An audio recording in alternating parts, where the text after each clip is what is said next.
Hello everyone, my name is Dimitri Anderson.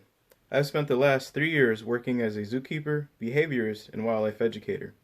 I use my experience in animal education and care to help promote animal welfare and conservation by connecting animals and people through public engagement. While in the exotic animal training and management program at America's Teaching Zoo in Moore Park, California, I taught a cuddly donkey named James to play wind chimes with me playing ukulele on stage for a live audience. It was fun and exciting for both of us.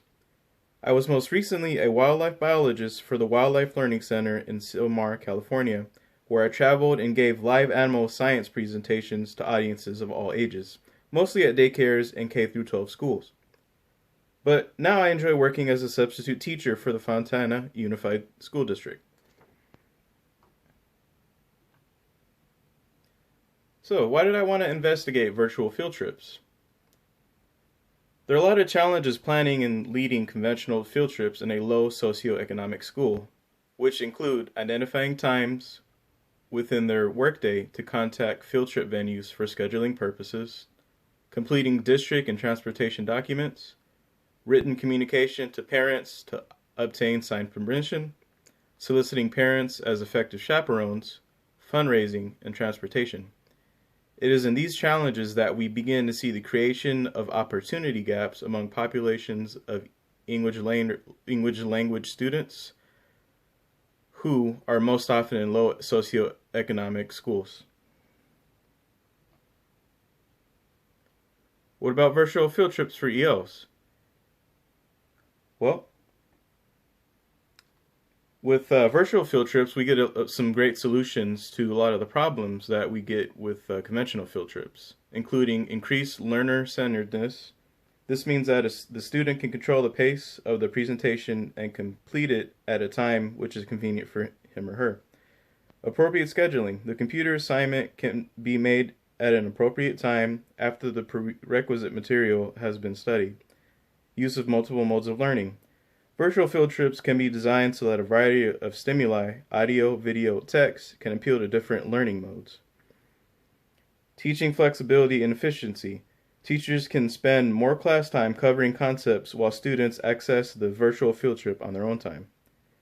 Geographic independence. Students can visit sites anywhere in the state or globe without leaving home.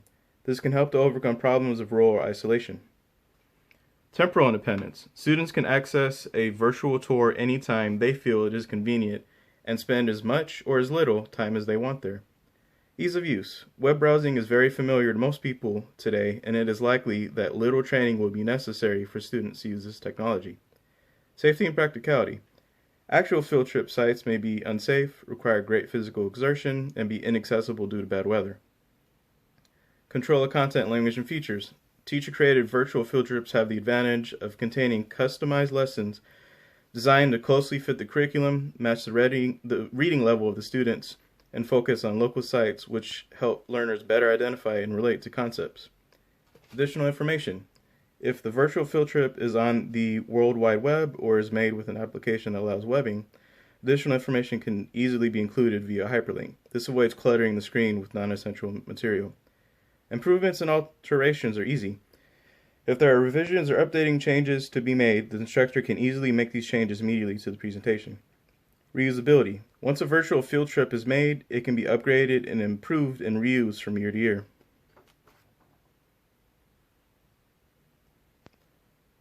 So, particular research questions for my master's thesis. Is there a significant difference in the mean scores of overall achievement of students taught using a virtual field trip in their native language when compared to students taught using virtual field trips in English? Is there a significant difference in the mean scores of overall achievement of students taught using a conventional field trip in their native language when compared with students taught using conventional field trips in English? So in order to find answers to these particular research questions, I designed my particular study in which custom field trip experiences and formative assessments will be created as controls for learning opportunity and test performance. A two-way ANOVA analysis would be carried out to identify differences in mean scores of achievement for students who were taught using the virtual or conventional field trip in English versus students taught using the virtual or conventional field trip in their native language. Evidence of no significant difference in mean scores of achievement between virtual field trips and conventional field trips will support the use of virtual field trips in a particular language. Evidence of a significant difference in mean scores of achievement between virtual field trips and conventional field trips may or may not support the use of virtual field trips in a particular language. Lower mean scores of achievement for virtual field trips will not support their use with English language learners. Higher mean scores of achievement for virtual field trips will support their use with English language learners. Resources that I used for this particular master's thesis process. National University Library Access allowed me to research articles on ProQuest and EBSCOhost, where I found some peer-reviewed journals that were really easy to download and work with, because it's really convenient to not only be able to access the material that will back up your research thesis, but also that it's easy to work with that in a way that you can kind of manipulate text, make some quotations if you need to, anything like that. And during this process, it was also really important to have a critical friend. So my critical friend was someone to reference ideas with and seek criticism in a pretty timely manner. So they were able to help provide a lot of support. And really it's about exchanging ideas between someone else who's interested in pursuing the same kind of master's study. But more importantly, they're also kind of a conscience on your shoulder. So it's really great to have a research colleague, because then they're trying to help promote the right decisions on your part, and you can do the same for them. Methodology. So this is overall planned as a 7-day process for our particular research group. They would be participating in the study for just a week. Students on day 1 will be placed into their groups and briefed on the protocols and procedures of the 2 field trips, but are not informed of the content or location. Second day, a pre-assessment of virtual field trip content knowledge is conducted. On day 3, that's when we will conduct the virtual field trips. On day 4, a post-assessment of the virtual field trip content knowledge will be conducted. On day 5, a pre-assessment of the conventional field trip content knowledge will be conducted. Day 6, the conventional field trip will be conducted. Day 7, a post-assessment of the conventional field trip will be made to assess content knowledge. So research strategies for curating, time management, and organization. Overall, it's really important to find the right keywords. It is easy to get frustrated if you're trying to search for research materials to back up your thesis and you're not using the right keywords. So really focus on that so that you can find the information you need. Also, dedicate more time than you think you'll actually need to do your research, because at some point you may just have to start over with a lot of different ideology that you think you would find support for, and maybe you end up going on a slightly different path based on the research and science that's been done before you. Because ultimately you're trying to support your own thesis with the work of others, the research they've done, so that you're coming from a factual basis, or maybe even see if something's already been done, what is it that you need to do differently. Download and save journal articles and their links when you're working with those virtual online peer-reviewed journal source sort of platforms like EBSCOhost. You want to make sure that you don't lose your actual references as you're working through them.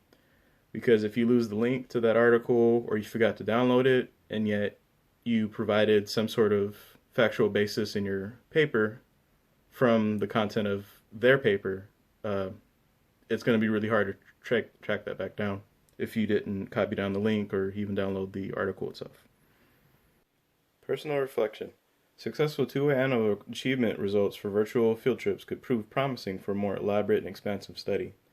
Using two-way ANOVA analysis to identify the differences in mean scores of achievements for EO students who were taught using the conventional field trip in English versus EO students taught using the conventional field trip in their native language, and vice versa, The goal of my research proposal is to demonstrate the student performance advantages of virtual field trips over traditional ones.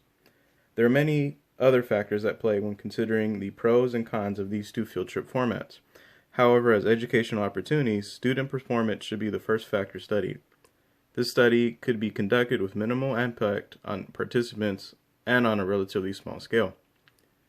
Existing research shows benefits of field trips in general, difficulties with hosting traditional field trips, and advantages of utilizing virtual field trips. The specifics of existing research have already been described in Chapter 2, Literature Review. That research was focused on demonstrating that field trips have an educational importance that other types of activities do not. That research also demonstrated that traditional field trips are becoming more difficult to host for many minority communities for students of many different factors. That research too demonstrated that virtual field trips have benefits distinct and only possible with the virtual format in comparison to traditional field trips. But I did not find any research demonstrating comparative benefits for English language learners specifically. The research techniques described in Chapter 3, Methodology, were useful in designing my study.